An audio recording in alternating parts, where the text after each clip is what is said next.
I'm your girl Brandy, and guess what? Today we're going to be talking about goal setting with purpose and legacy, and the theme of what will set off your goal setting like never before. And today is going to be something very different. As you can see, we're in a different setting. This is my living room, and this is also where I soak in the Spirit. That is the theme of our goal setting today, soaking in the Spirit. I wanted to just tell you a little bit about a conference that I went to. It was a women's conference, and they invited me in to soak in the Spirit, and all these women came and they dimmed the lights, and they had soaking music on, much like what is playing in the background now. And we just got on our faces before God. And I mean, God began to pour in like never before. At that time, they told us to bring blankets and pillows and anything that would be more to make you more comfortable as you laid at the feet of God, as you laid before his throne, and just gave yourself over to him as you soaked in his Spirit. And so I wanted to just let you know how that impacted my life and how it forever changed the way that we did things from there on out. In our marriage ministry, we would soak in the Spirit a few minutes before our couples would come, and then we would invite our couples to soak in the Spirit with us, and we would have candles lit and the lights would be dim, and we would have places for people to kneel and pray and to cry and to just really get before the throne of God. And that's really the theme of living a life poured out, getting before the throne of God, and just bearing yourself and letting him know all the things that he already knows about you, and asking those things that you want to know from him. Just giving yourself over to him and allowing him to be able to pour back into you so that you can then go and lead a life poured out. So I invite you now to see exactly how I soak in the Spirit.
am so glad that we are back, and I hope that you were able to take something of value away from what I do to soak in the Spirit and how it sets the tone for my walk, my goal setting, and my leading a life of purpose and legacy.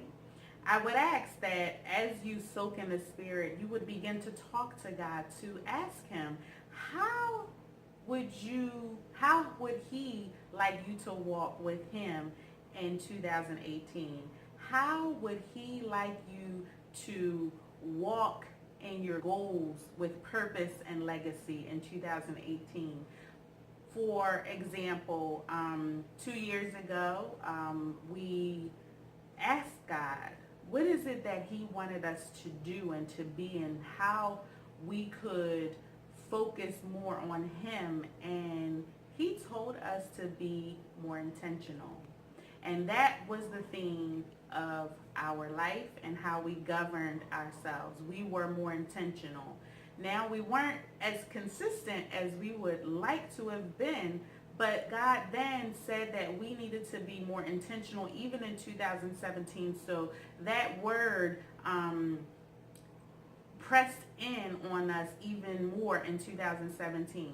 And in 2017, we uprooted our whole lives and we moved to a place where we knew no one, on a leap of faith journey, and I'm sure you'll hear more about that later, but we weren't intentional in doing it. And now we're here, and we're asking of God, what is it that He wants us to do in 2018?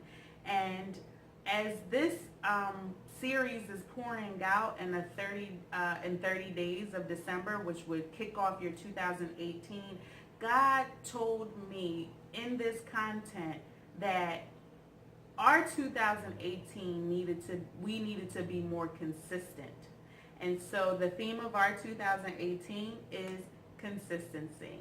And we are going to be consistent in our goals, consistent in our action steps, consistent in the way that we walk with God, consistent in the way that we soak in His presence and walk with Him and talk with Him, so that we can then lead a life of purpose and legacy that is poured out onto our children, poured out onto our marriage, poured out onto our church and our community and kingdom building, so that we can live a life poured out with purpose and legacy. I pray that you do the same. You have a blessed day.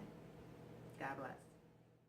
Please like, comment, and subscribe so that you can be tuned in for future videos.